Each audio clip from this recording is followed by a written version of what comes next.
Olá a todos e muito obrigado, Pedro Daniel Saro, por essa sua pergunta, por todos os seus comentários, por toda a sua participação no meu canal, por responder perguntas de outras pessoas que aparecem aqui no meu canal. E você sabe que no sábado, em dias santos judaicos, eu não estou conectado, então você responde perguntas que outras pessoas fazem por escrito.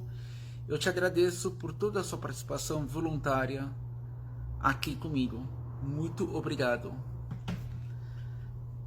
A sua pergunta dessa vez é assim: vocês eram politeístas e se tornaram monoteístas com os persas? Não, não é assim. Bom, no conceito bíblico da nossa fé, o primeiro casal de humanos eram Adão e Eva. Em hebraico, Adam, que vem de Adamá. Apareceu aqui um menino. Estou aqui numa sinagoga, aqui em São Paulo, que eu gosto muito hoje. Aqui estou eu. E, bom, é isso. Então, olá, filhão. Bom dia. Bom dia. Então, o primeiro...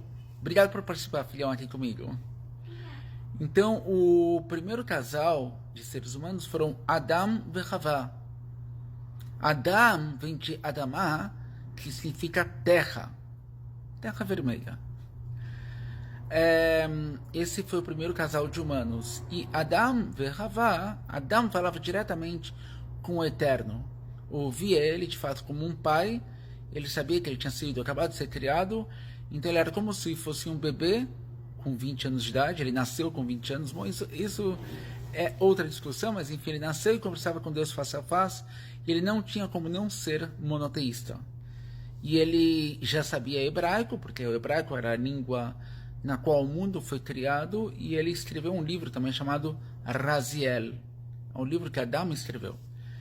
E Adão com Havá, eles tiveram filhos, que eram Caim, Abel e Set, e tantos outros também, filhos e filhas. E, bom, de filho em filho, em filho em filho, passaram 10 gerações, e na 10ª geração da humanidade, depois de Adão e Eva, veio Noah, que é também conhecido como Noé.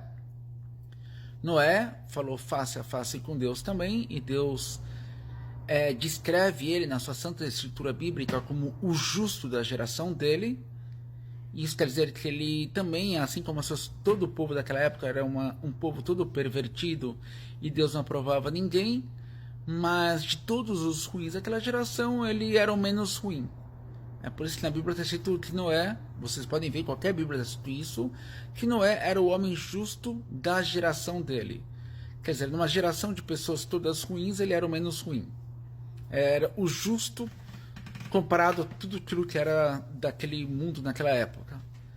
E, bom, então ele teve 3 filhos, Noah, que era Sem, em hebraico Shem, que significa nome. O terceiro filho era Cão, em hebraico Ram, que significa quente. E a fé, que em português é Jafé, e significa bonito.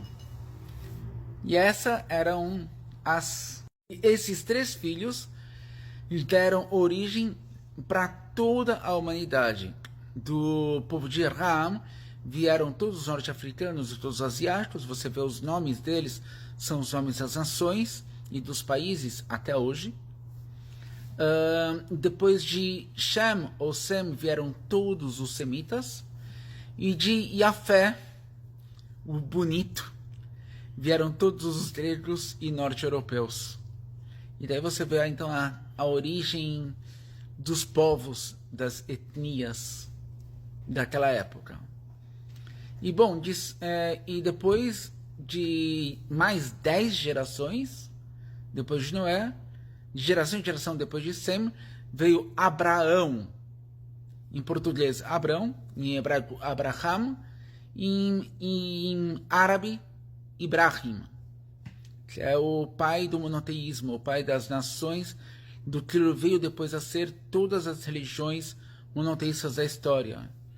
Então, se vocês eram politeístas, não éramos politeístas. Abraham mesmo vivia numa cidade de politeístas, o pai dele era politeísta. Existe uma história no Talmud que fala que o pai de Abraão vendia estátuas. Então Abraão, ele tinha... As histórias de Abraão são tantíssimas e são lindas.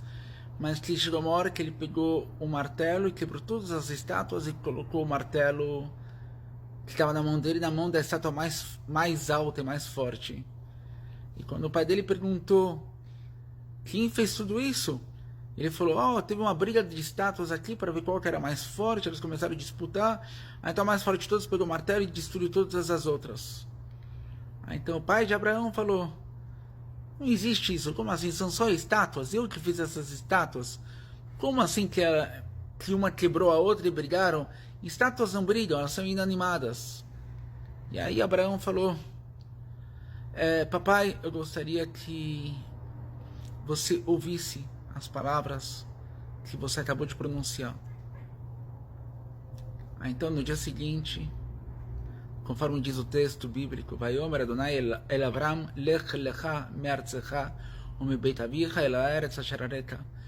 Então disse Deus para Abraão, siga o teu caminho, vá por ti, siga os teus instintos, os seus pensamentos, e saia da casa do teu pai, da tua cidade, da tua parentela, para uma terra a qual eu vou te mostrar. O termo que eu vou te mostrar, Areka, em código hebraico, Gematria, isso eu vou mostrar outro dia, Areka, ela tem Gematria, tem o mesmo valor numérico de Eretz Israel, terra de Israel. E Deus não podia falar para ele, vá para Israel, porque o nome Israel foi o nome do neto dele. E que um anjo revelou esse nome, então ele não podia revelar para Abraão o nome vá para Israel, porque o nome Israel não existia, e a palavra Israel não existia, porque isso foi dado por um anjo para o neto dele, para Jacó, que mudou o nome dele para Israel. Então ele colocou uma palavra que é Areka, cujo valor numérico é Israel. É isso. Então, nós não nos tornamos monoteístas. Nós voltamos a ser monoteístas depois de uma fase que teve de politeísmo antes de Abraão. Mas como o povo de Israel, nós judeus, começamos a ser Israel a partir do neto de Abraão, como a revelação do que nós somos hoje, então, sim, havia politeísmo antes, mas nós sempre era Adão, Eva, Noé, Abraão. Então, nós tivemos fases de quedas, mas nós sempre voltamos. O Eterno sempre nos resgatou e nos trouxe de volta. E assim até hoje. Vou mostrar agora o trecho da Bíblia, o qual eu expliquei aqui, sobre o Lech Lecha, do Eu Vou Te Mostrar a Terra, que é relativo à terra de Israel, na Bíblia, no começo da Bíblia, na história de Abraão. E aqui está. Vayomer Adonai el Avram, lech lecha me'artzecha umibeit avicha, el haaretz asher areka. E aqui embaixo, como não vai dar tempo de explicar tudo, está aqui a explicação letra por letra, Areka, explicado em português aqui para quem quiser ler, os valores numéricos e a correspondência à terra de Israel. Na Bíblia, na Santa Escritura, na Palavra de Deus.